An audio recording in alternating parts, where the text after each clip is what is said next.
hustle on a mission. Grinding for that spot, a brand new pot to piss in. Trying to school my partners, I don't think they pay attention. Sticking to my vision, on the road to the riches. Every single day, I'm a hustle on a mission. Trying to get 100 M's, nigga, I ain't kidding. I'm on a mission, 24/7, 365.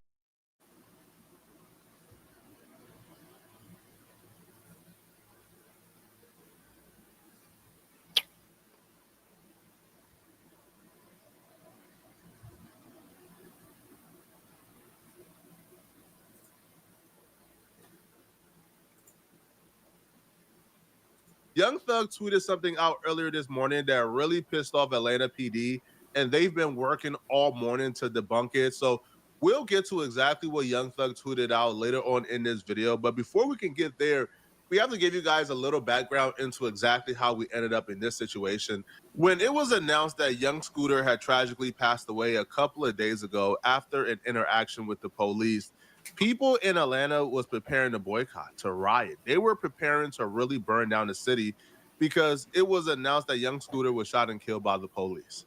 And because people were getting ready to riot, the Atlanta PD unprecedentedly, within like an hour or two, made a press conference up to really debunk the fact that they were involved in young Scooter death whatsoever. If you've been watching this channel, then you probably already know the full sequence of young Scooter's death. But just in case you haven't watched this channel, I'm still going to break it down for you. So young Scooter passed away after a 911 call was made to his home. The person who made a 911 call was a girl who was dating one of his friends called Demi Blanco. In Zone 3, officers responded to a dispute with a weapon.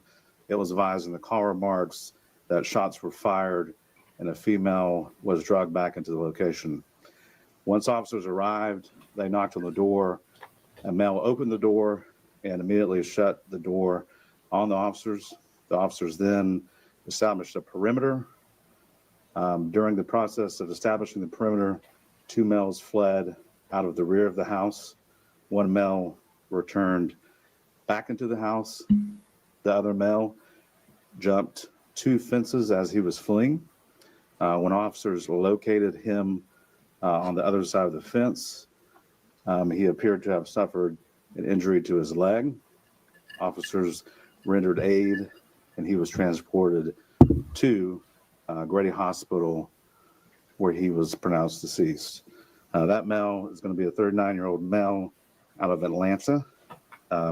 Just to be very clear, the injury that was sustained was not via the officers on scene.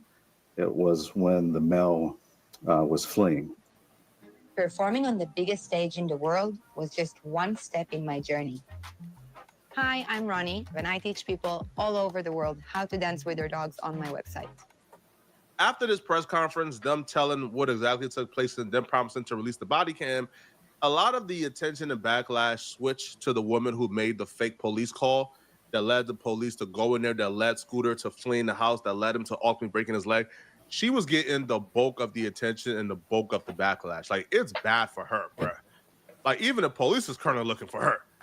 So, yeah, nobody was talking about the police. You feel me? Even though after this press conference, young Scooter's son said F the Atlanta Police Department because he claims, you know, they didn't do things all the way correctly when they pulled up on him. Baby Scooter were right. FAPD, police are not, ain't have no understanding about you, pull straight up, ain't give a F about no handcuffs on me. I just wanted to make sure wanted to make sure that Scooter was good. That's all I kept asking, and they whole I kept lying. Damn, my best friend gone, happy birthday too. I knew exactly what to do for sure though. You know I got my sisters and brothers. They overly good. Your son a hustler just like you. Watch this. For the most part, their conduct dealing with the son has been the only thing people have really been mad at APD about. That's until Young Thug decided to tweet out something this morning, essentially accusing APD of shooting and killing young Scooter. Young Thug posted, autopsy came back, street got shot, alluding APD did it because the initial reports were Atlanta Police Department shot and killed Scooter. So when he put autopsy came back, street got shot, he don't need to put the police did it. That's like inferred by reading this. So Atlanta PD was panicking. Right, bro? I'm talking about, bro. They is hyperventilating, sweat dripping down. They can't believe that Thug essentially just put their lives in danger, bro, because people are not happy. This will be the last straw if Atlanta PD is involved. And you know what made it even worse? Future retweeted it. So now you have two of the biggest artists in Atlanta essentially assigning blame to Atlanta PD for Young Scooter death. So Atlanta PD had to scramble to fix it fast. You boys got to be doing something right in Atlanta, bro, because I ain't never seen a police department scramble the way I'm seeing Atlanta PD scramble right now, bro. Yo, Atlanta PD is scrambling like, yo, they think their lives in danger, bro. They correcting any type of public narrative against them right now, bro. So they go to say accuracy alert. Again, this is the official police department Twitter page. Accuracy alert in response to Young Thug's post. They put the Atlanta Police Department is aware of inaccurate comments and social media posts regarding the death of Kenneth Bailey. While we understand that many people are saddened by this passing, it is important to recognize that Atlanta police officers neither discharged their firearms nor used any force against Mr. Bailey. Now, the nor used any force against Mr. Bailey is the most important part because they didn't shoot him, but a lot of people were like, "Well, hold up, bro. Like, did y'all tase him?" Where the body cam footage at? That's all. If it really wasn't no incident and all that shit, release that shit unedited, uninterfered, and unmuted. Let's hear everything. If you want to clear up the accuracy of it, it shouldn't take that long for that motherfucking footage to come out either. Because his injury is strange, and we'll find out. His injury isn't even what's being reported. They report the Fulton County Medical Examiner Office issued the following press report regarding their findings. So we got the official examiner report.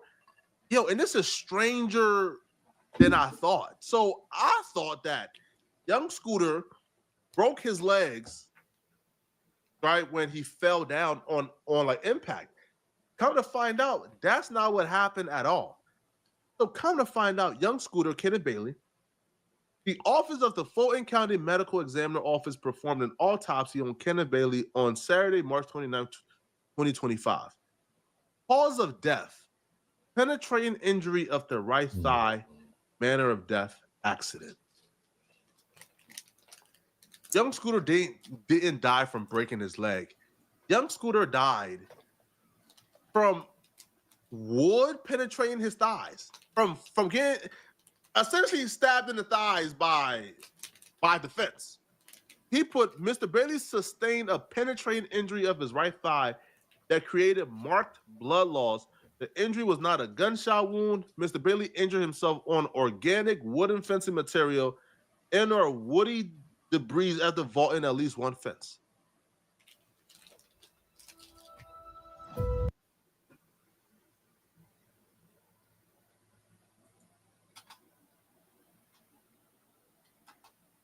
This is getting stranger and stranger the more we find out, bro. This is strange. I've never heard of anybody dying from getting poked in the leg by a wooden fence. Hey, it's a lot of shit on 1,000 Ways to Die that I never seen motherfuckers die. You never knew motherfuckers could die certain ways. If you ever seen 1,000 Ways to Die, you know, boy, there's a whole bunch of ways I go about it. It's way more stranger shit than happened. For real. I just seen a video of a drone battery falling from the goddamn sky. A drone battery fell out the sky and almost killed this baby in the car. The car saved the baby. Like the position of the shit. Like that shit crazy, bro. Now, I'm not saying Atlanta PD is responsible because, you know, they'll be very irresponsible of me. But I'm saying this is just bizarre to me, bro. It's suspicious. He died because he got poked in the leg or he got penetrated by the wooden fence in his thigh? And first responders was there on the scene? And nobody could save him or stop the blood? Okay. Okay. Um, now I know they're panicking because the body cam that we weren't expected to see for another, I don't know, eternity. Yo, they have released portions of the body cam to a couple of people. Now, I know somebody who have seen the body cam themselves. Now, because I've sworn the oath of secrecy to, not out them, I'm not gonna out them. I'm gonna play a video and audio of somebody else out and what they told them about what they saw on the body cam. All right. Hey, listen, man. I'll play fair. I'm not out in what you saw on that body cam. He's out in you. On the scene, Corey was the one who ran back inside the house. Scooter was the one who ran out the back door to go jump the fence. Corey's girlfriend has come forward because I'm not sure if she was either on the scene or she spoke to police after everything happened, but she was the one who got on the phone to explain to the police that she had just talked to her boyfriend. This is Corey's girlfriend, y'all. She's the dark-skinned heavyset girl that owned the daycares, because that's how she was described to me. I do not personally know her, but she was the one who came forward to let them know it could not have been nothing like that going on at the house, because she had just got off FaceTime with her boyfriend and she was able to show timestamps to show that she was on the phone with her boyfriend when all of this shit popped off, when this whole call 911. Okay. When Corey ran back inside the house, that's what prompted police to set up the perimeter. That's what happened. They are setting up the perimeter. That is when I'm guessing Scooter went and tried to jump the fence. When he jumped the fence, he got the injury. It took police 2 to 3 minutes to locate Scooter. He was screaming. They could not find his location. He was screaming for help. They say they had to break through the wooden fences to even get to him.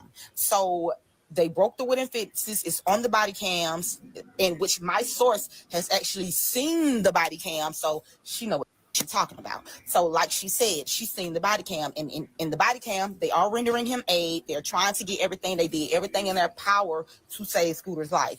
But it just so happened that the injuries that he sustained, his chance of survival were 10%, if I'm not mistaken. That's what was said. His chances of surviving that particular injury were 10%. He was not. It was not no. He was. It was just like, yeah. Thing. Okay. So then, this is the part where I want y'all to really, really pay attention to, and why I say. Shout out my guy Hip Hop Lives in ATL, man. He's a part of my team, man. And we work directly and closely when covering all things Atlanta, including Young Scooter, Lil Baby, Young Thug. It don't matter. We cover it all. But yeah, so Atlanta PD is given, not content creators, but they're giving personnels of people they believe have a strong influence in the community access to the body cam to watch it so they can report that they had nothing to do with it. Now, I guess my only question would be, how does somebody die from bleeding profusely from, I guess, being poked by a wooden fence when first responders was there almost immediately, right? Because if he ran away and y'all found him shortly thereafter, then shouldn't you guys at least be able to take out the stick and stop the bleeding and get him to the hospital in time? I don't see how like first responders were there and he died from bleeding profusely from being poked. So he didn't break a leg. He didn't rupture an artery. I don't believe he died from bleeding from being poked in the thigh. Okay, y'all let me know in the comment section. What do you guys think about this? All right, do you guys believe or do you guys?